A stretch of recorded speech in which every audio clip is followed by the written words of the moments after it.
Welcome to Dove and Dragon Radio. I'm your host, M.L.Ruscsak. I'm here with special guest and award-winning author, Dean Rotbart. Welcome. Thank you. Thank you. Now, you have done a lot of things in your career. One of them is to write right after the horrific events of 9/11 in an area that didn't have a newsroom at the time. Well, I was a reporter and columnist for the Wall Street Journal for any number of years. On 9/11, actually, I had already left to start my own entrepreneurial news organization. I know you like entrepreneurs, and I left. And so while I was in New York on September 8th, 2001, actually filming and interviewing journalists who were involved on 9/11. I actually wasn't there myself on 9/11, and I'd already left the Wall Street Journal. But you still got to write September 12th. Well, yes, and even that was kind of a surprise to me. I set out in June, July of 2020 on a 2 or 3 year project to write a biography of the longest serving managing editor of the Wall Street Journal, a gentleman named Paul Steiger.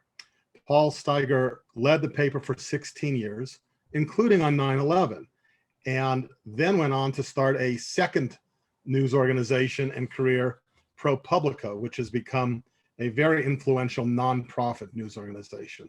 So I set out to write the biography of him. I thought it would be a 2+ year project. And I thought one of the early chapters that I could dispense with was what he did on September 11, because I knew he was the managing editor. And so I started to look into that, and I started to research that. And ultimately, I came across really a treasure trove of material that had never been seen publicly, never published.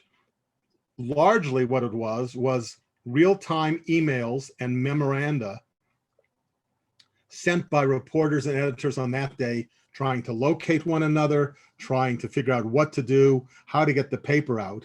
And nobody had seen that before. And when I continued to dig, I ultimately realized that this would not be a chapter in a biography of a single individual, that this was worthy of its own treatment. And so that is really, I really began working on September 12th, the book, in December of 2020. And it took me about 8 months dedicated just working on that. Even though there was a wealth of material, it had to be understood, processed, fact-checked, all of those things. Right. We're looking at the day the world changed.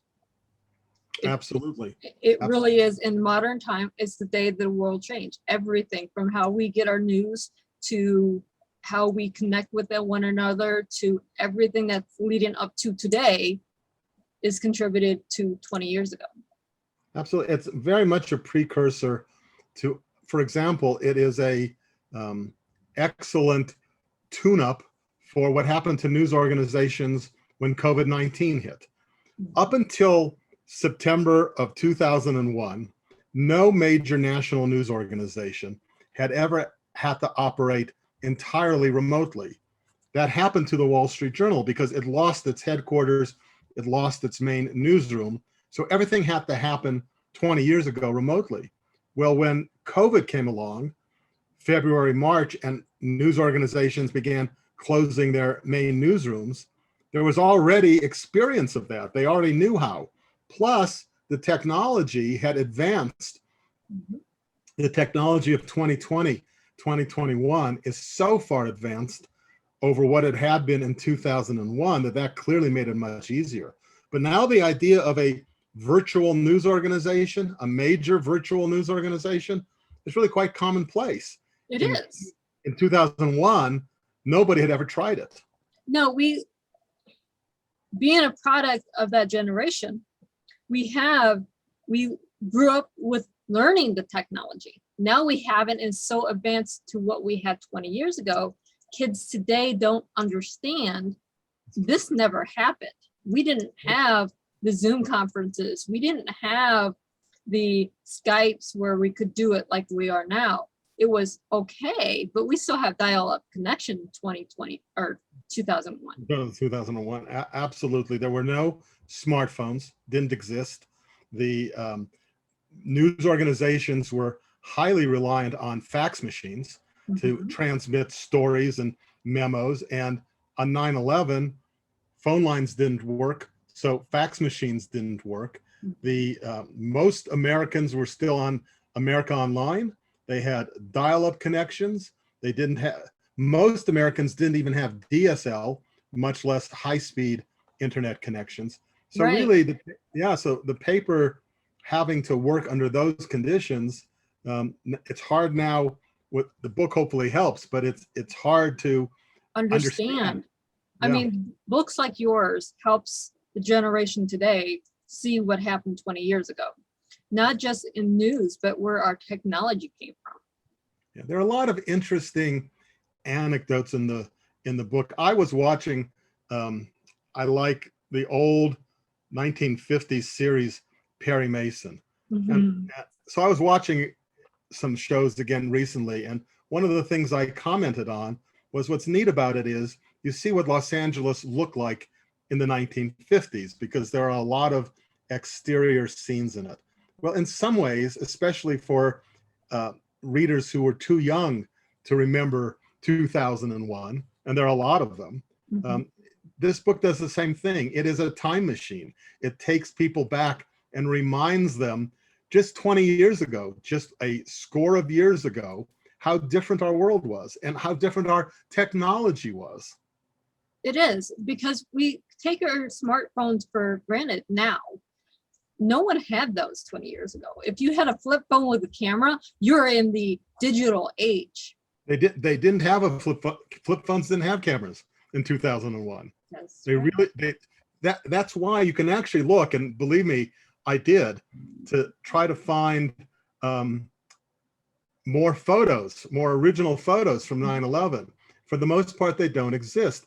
One of the anecdotes I tell in the book is of a journal reporter who wanted to photographically record what was going on. He had to go use he had to use a standalone digital camera. So they had digital cameras, but not built into phones.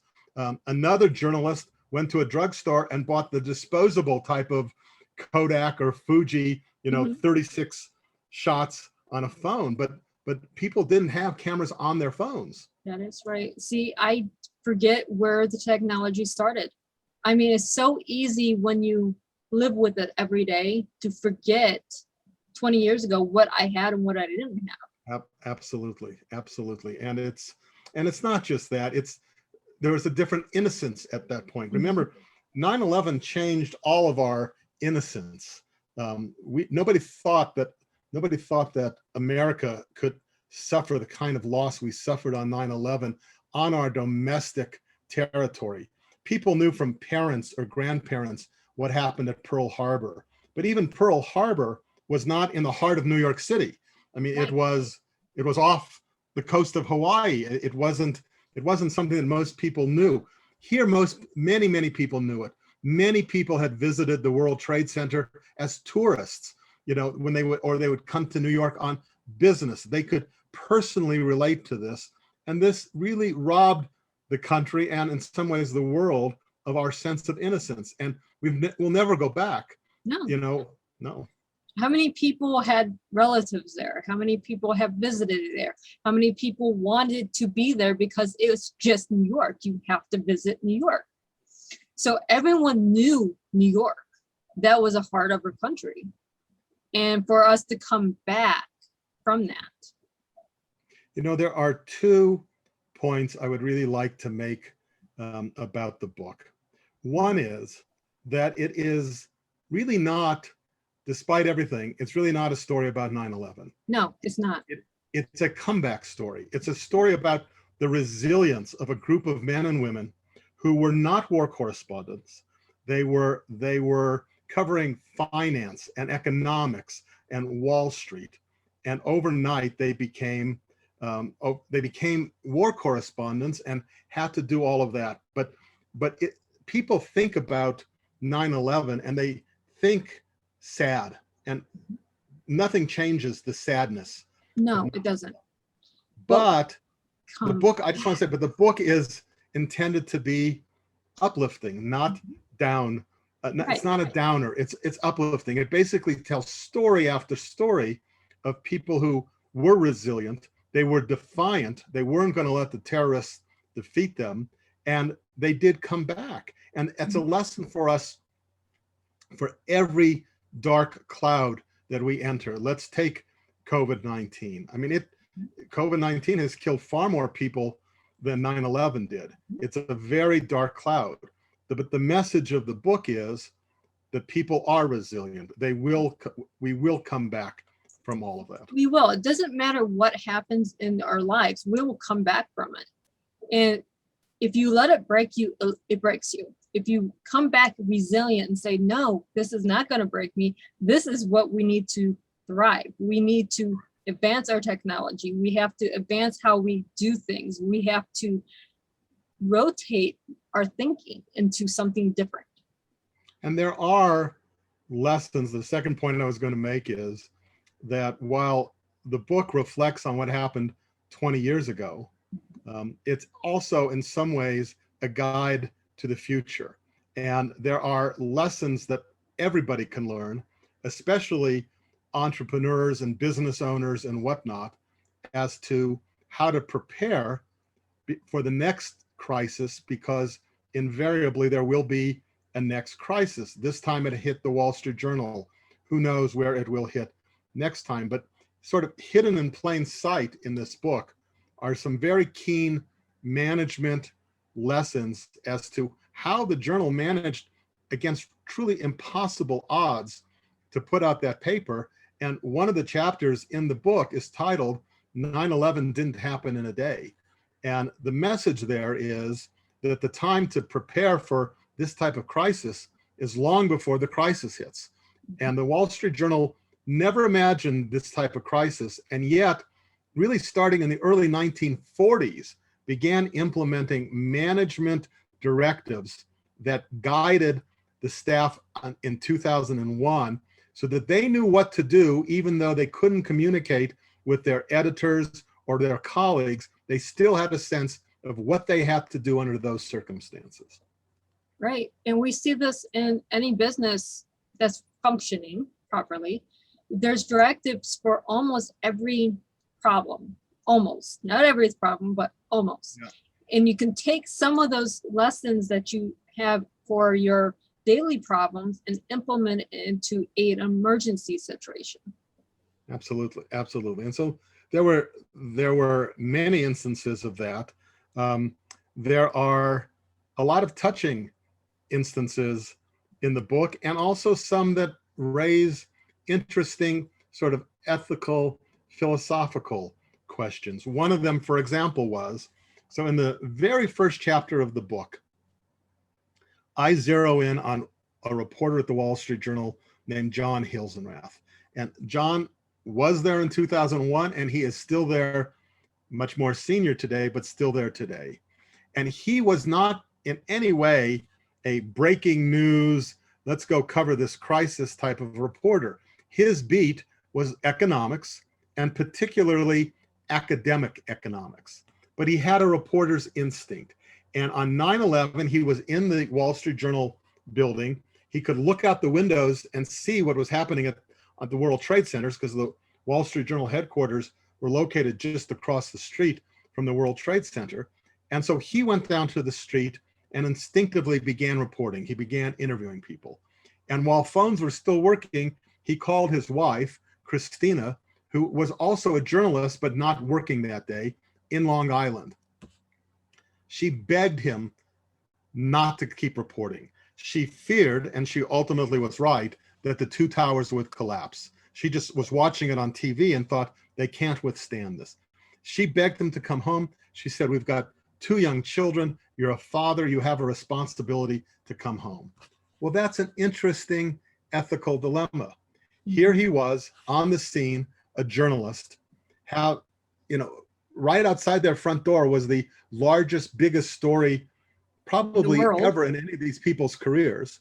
So he had, on one hand, that was a responsibility. He had a responsibility to readers, to editors.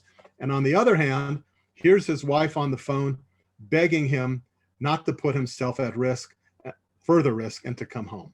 So I won't tell you how they resolved it, but what I tell you is there are a lot of human stories in this book, stories of people who had to make difficult decisions on a very difficult, traumatic day.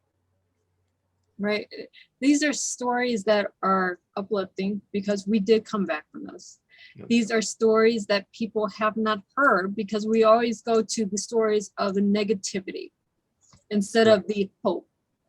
And we have to have the stories of hope to understand the negativity, how to get past the negativity. I'd like to share with you another anecdote from the book, if I may. Please. Okay, so two journal reporters, two women who shared an apartment that also was just across the street from the World Trade Center in something called Gateway Towers. Their apartment was also largely obliterated on 9/11. They left, and they left without their pet cat. Stoley was the name of the cat, 13 years old, because they evacuated, and they didn't realize they wouldn't really be able to come back. And they also had a friend, another journalist, who had two cats in the same complex and left. And so they abandoned, they didn't have a choice. Now on September 12th, they wanted to go back and see what happened if their cat had survived, and if so, to rescue their cat. And they're savvy journalists. They understand these things. So they had to put on different clothes when they couldn't take the clothes they had at their apartment. So they ended up at a friend's house. She gave them both large white shirts from her husband. So they looked almost like gowns. Mm-hmm. They stopped at a hardware store. They picked up dust masks because they knew it would be dusty. They couldn't get past police lines with their press credentials. The police were not letting media pass the lines. But some of the journalists who were on the scene came up to them thinking they were medical people because they had these large white shirts on and they had these masks and wanted to interview them. And so they realized that maybe they could use that misdirection, if you will, to get them access. And sure enough, they were able to walk past police barriers, impersonating, if you will, medical personnel. They were journalists. And they ultimately got to the apartment. They were on the 10th floor. They used candles because there was no power in a 10th-story plus building. They walked up the stairwell. They opened, all the doors had been blown open or busted down of all of the apartments, presumably either from the blast or from firefighters trying to check to make sure people got nobody out. was left behind. They get to their apartment, the doors open, they presume the worst. They go inside and their cat is there meowing as if to say, where have you been? And so they rescued their cat. But all of that shows a kind of initiative and pluck, and we're not going to be defeated, and we're not afraid. We're going to show courage that resonates throughout the book. Right. We find our inner strength. Once you find your inner strength, we move forward. And that's what the story is. It's moving forward. It's finding hope. It's finding, to go forward. We have to. Absolutely. Absolutely. So, I mean, if the events of 20 years ago didn't happen, would we have the technology we have today? Would we have been prepared for the technological crisis of COVID? Would we be able to cope with it like we are today? Very few of the editors or reporters who were at the Journal 20 years ago are still there. Most of them have left. And there's a number of reasons for that, including the fact that the paper, which was owned by Dow Jones was bought by Rupert Murdoch and News Corp in 2007. And that change of management and ownership encouraged many journalists to leave. But they left and they became top editors at the New York Times, at Reuters, at Bloomberg, at Fortune, et cetera, and at the Washington Post. And they brought with them, when they left, the experience they had at the Wall Street Journal on 9/11. So that experience radiated out to other news organizations and certainly helped, was not the only ingredient, but certainly helped when, again, they had to evacuate their newsrooms for a long period of time once again in 2020 for COVID, now with a much greater resource of technology, with Zoom, with conference calling, with smartphones that had cameras and internet access, all of those things that they didn't have in 2001. But really, the Journal seeded a lot of other news organizations with top managers and helped them. They benefited from the Journal's experience. How many times do we hear that in a sentence, that one news journal seeded so many other news journals, regardless of what it is, they seeded managers in those other places. You don't hear that. No, I've been covering journalists and journalism for 3 decades now. It really almost full time for 3 decades. And I'm not aware of another news organization other than the Wall Street Journal that has transplanted so many senior editors to different news organizations. Yeah. I didn't mention USA Today. Joanne Lippman, one of the journalists I feature in September 12th, went on to become the editor-in-chief of USA Today. Ed Felsenthal, a Journal alum, went on to become and is still the top editor at Time Magazine. I mean, they really, really radiated out to all sorts of news organizations.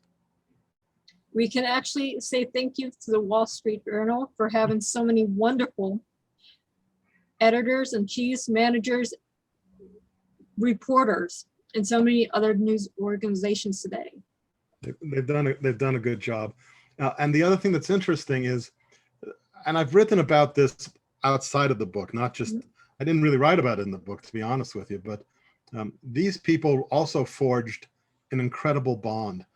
Having worked on 9/11, and then in the days and weeks after to get out the paper under incredibly difficult circumstances, all these people became really close friends, more so than they had been, even if they had worked together in the same newsroom for years, where it was just normal work. They became bonded. They had a shared experience.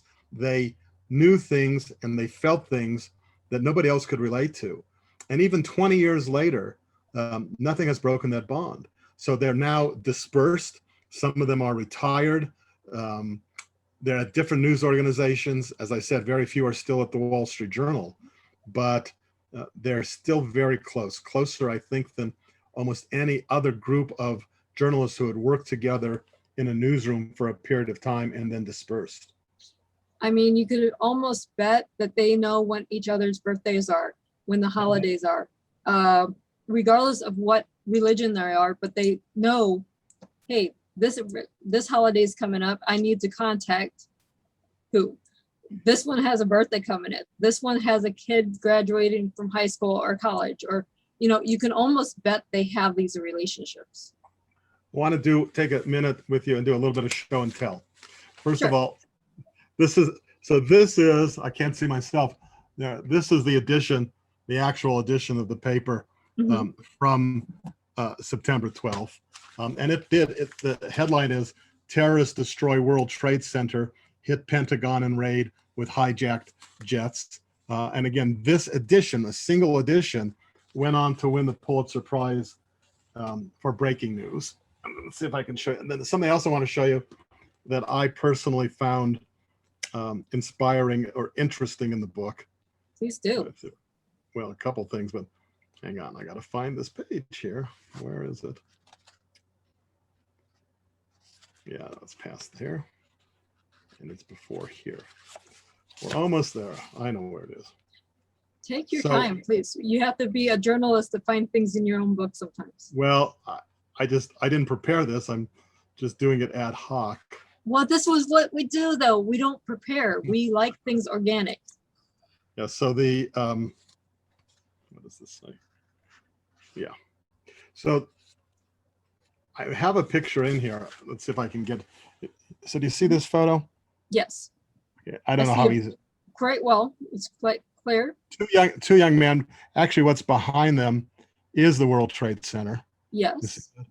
So I talk about the gentleman in the middle is a journalist. His name is Roy Harris. And these are his two sons, Dave and RJ. And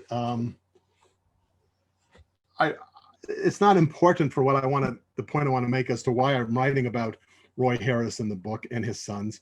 But what is interesting, I write about a number of children of the journalists in the book. And the sort of shocking thing is, I guess if you know kids, it hits you as well, that all these kids are now 20 years older. And so I'm writing about, teenagers in the book and how they responded. One of the young people in the book who I write about, her name is Rebecca Disler. She celebrated her birthday on September 12th. And her mom was shopping for her in the World Trade Center on September 11th and got out okay. But she was going to celebrate her 11th birthday on September 12th. Well, that young girl is now 31 years old. And to me, that was one of the more sort of step back from the book and say, wow, things do change in 20 years. I mean, everybody who was a kid, even if they were an infant, I talk about a young girl, Annie is her name, who's like 1.5 years old and is watching Sesame Street on the morning of September 11th. Her mom is an editor, gets the call, says, you really ought to be watching TV, and has to bounce Sesame Street off the air so she can watch the news. Well, that little girl, Annie, is now 21 years old. I mean, we don't realize how time passes. And one of the things that this book showcases is kids grow up, and they grow up. We have a whole generation now of kids who do remember that if they were 5, if they were 6, if they were 8, they do remember 9/11, and it has helped shape their lives and how they conduct themselves. It has, really, it has. To be a teenager then, to be where I'm at now, it has shaped my life. And Right. I wasn't in New York, but I have family there. Yeah, well, it's So there's a lot. Go ahead. There's a lot there that even if you're far away from the actual what happened, it still shapes your life. We remember, but we have became better because of it. I agree. So, and in the book, now I won't be able to find this very easily either, but let's see, try one more time. In the book, I have a photo of my own 2 children here. This will not be that easy to see on here, but there they are. And can you see anything there? I can't tell. I see you. I see them. Yeah, well, so again, the little girl there is now 24 and the little boy is 29, but they're standing on top of the World Trade Center. We took them up to, you could go to a tourism viewing area outside on top of the World Trade Center. And so again, I didn't know that. Oh yeah. It was windy, very breezy, but you could see, I think they said 50 miles, 360 degrees, you could see from the top of the World Trade Center. It was, they had, you would go in and take special elevators up to the top. Then you had to climb some more stairs, but you could do that. I used to have, for the Wall Street Journal, I used to have at least once a week a breakfast meeting at the Windows on the World restaurant, which was on the 106th floor of one of the 2 towers. And also, I mean, the real cachet of it was that you could look out and see all of Manhattan. You could look into New Jersey from the Windows on the World restaurant. And I can still,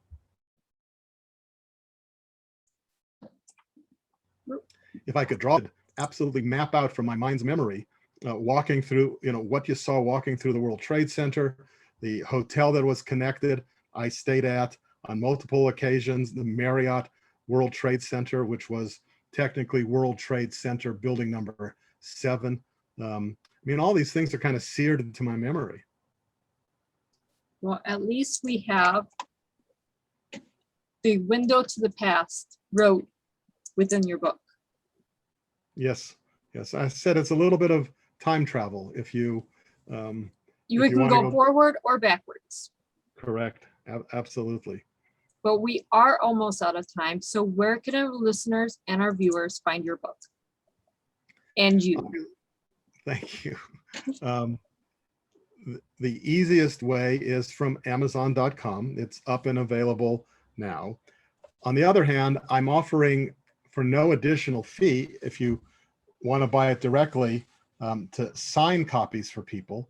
And there's no, if you're in the United States, there's no sales tax or shipping fee. It's included in the cover price, the same price that Amazon charges. I'll sign the book for anybody who wants it. There's a special URL for that. It's gutenbergsstore.com, and I'll spell it. It's GUTENBERS